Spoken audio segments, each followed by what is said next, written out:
Hello, what's mga kaidol mga ka-stroke. Magandang hapon. Nag-sync in lang kasi sa akin yung sistema ng nangyari sa atin na stroke. Kaya saliksik. Nagsaliksik ako at sa kagustuhan ko na ma-aware yung iba o hindi nila abutin yung nangyari sa atin na stroke is nagsaliksik ako ng patungkol sa stroke. Ito ay para siguro na rin ma-aware din yung iba talaga, dahil hindi lang pala alam niyo ba, sa buong mundo pala nung nagsaliksik ako 15 million katao, correct me if I'm wrong, dito sa buong mundo ang inaatake ng stroke bawat taon. Tapos pumapangalawa dito sa Pilipinas ang stroke sa humahantong ng kamatayan dito sa Pilipinas. Yun yung nahagilap ko na mga balita. I-correct nyo lang po ako kung ako'y nagkakamali. Dito daw pala sa buong mundo, itong stroke na sakit is laganap na. Isipin mo, 15 million katao sa isang buong taon. Oh, 'di ba? Kaya kayong mga maayos naman ang mga pangatawan, pilitin na maging healthy ang lifestyle nyo, kasi mahirap mahirap ang sistema namin mga stroke. Mahirap, kaya gawin na lang namin basehan yung mga sarili namin. Pansinin nyo yung mga katulad namin mga na-stroke. Mga hirap talagang, lalo sa mga unang bahagi na unang buwan, lalo sa mga unang buwan ng kaganapan ng buhay namin nung ma-stroke, katulad ng sa akin na grabe, dumanas ng depression, tsaka talagang di matanggap sa sarili. Kaya para ma-aware kayong lahat, hindi lang to para sa Katagalogan, gusto po na ako i-aware ang mga Kabisayaan, kaya siyempre kababayan. Di ko gusto nga maabot ninyo gud saya kung dangatan ingon pa sa Bisaya. Magamping mo, himuan ninyong healthy ang inyong lifestyle, kaya ron nga makaiwas mo sa huna-huna. Grabe kalisod ang pagkinabuhi bilang sa ka-stroke. Kay ako stroke, ako na siya na experience mong ilikay ta mo. Dili ni siya ingon ta nga panghinadlok. Ako para lang makabalo mo, tapos inyong malikayan, kay siyempre kababayan ta mo. Di ko gusto dangatan ninyo kung saya mong nadangat. Kamong mga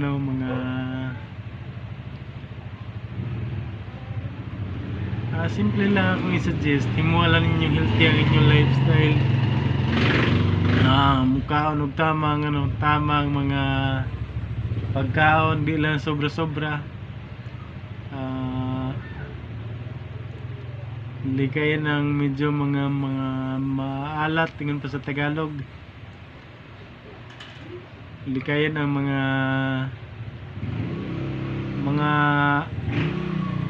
sa baling alat sa Bisaya, pait man sa tuwa, no? Hindi po siya pait, hindi po siya Basta likayin ninyo nga likayin ninyo ang mga maalat, ang mga mamantika.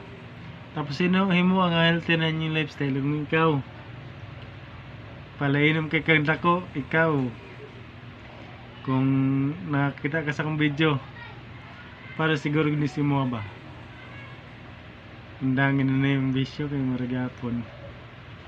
Sayang lang kayo magigasto na. Huwag nyo mo nang gitabang sa mga pamilya, dako kayo nagnakatabang. Di ba?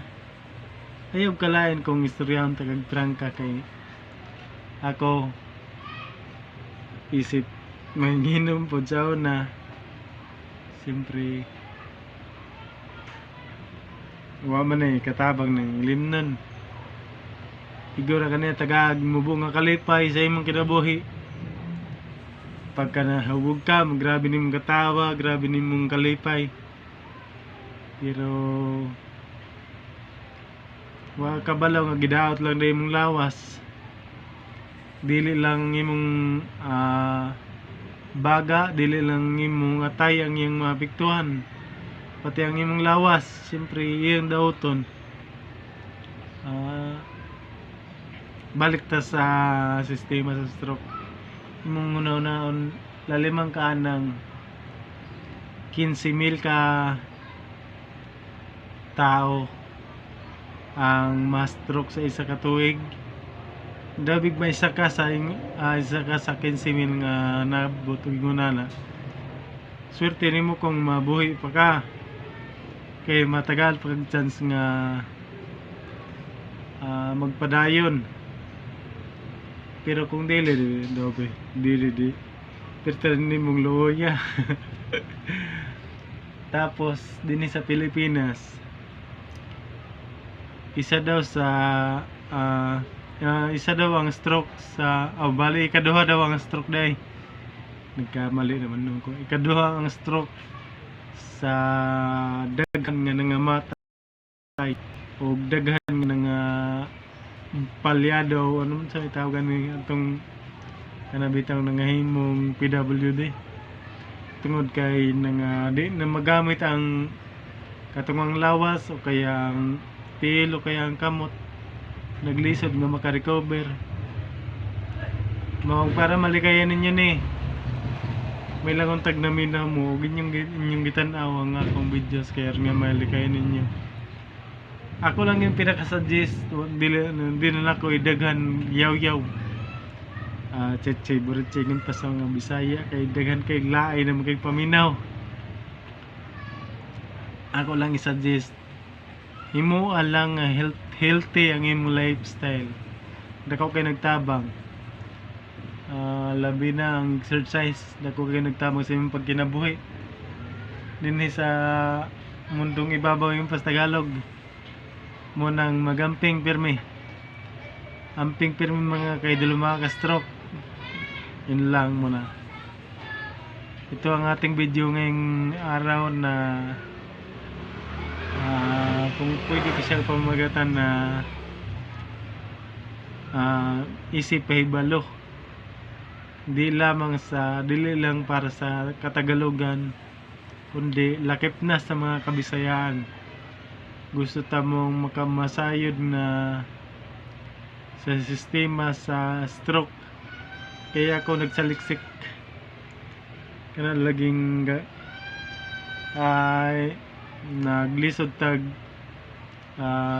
naglisod ko sa akong pagkinabuhi isip ko sa ka-stroke dahil gusto na akong ipabalo ang uban para malikayan. Nagsaliksik ko, nagbasa-basa, nagtanaw mga video unsay sistema hangtod nga naabot sa World Health Organization bul sa areyong ano ko pa nanalita ngayon World Health Organization na mismo ang nagsabi o WHO kay basig nagkamali pa kog kuan hatag og meaning WHO na lang nga ilang gipabalo dito sa akong gibasa nga kini daing stroke ning abot na og sa ilang estimated WHO na mismo nagbalita na kining stroke ningabot na og 15,000 ka tao ang gitamaan sa kada isa ka tuig. Grabe ka dangan kay tanan. Tapos dinhi sa Pilipinas ang DOH na mismo nagsabi na pumapangalawa ang stroke sa nag-cause ng kamatayan, saka nag-cause ng ano ba ang tawag dito sa naging PWD ang karamihan. Kaya kung ako sa iyo, ikaw mismo na nanonood, kung nanood ka, darating ang panahon magpapasalamat ka sa akin kung gagawin mo to. Kaya aware. Hanggang dito lang muna mga kaidolo, mga ka-stroke. Bye bye. Awareness.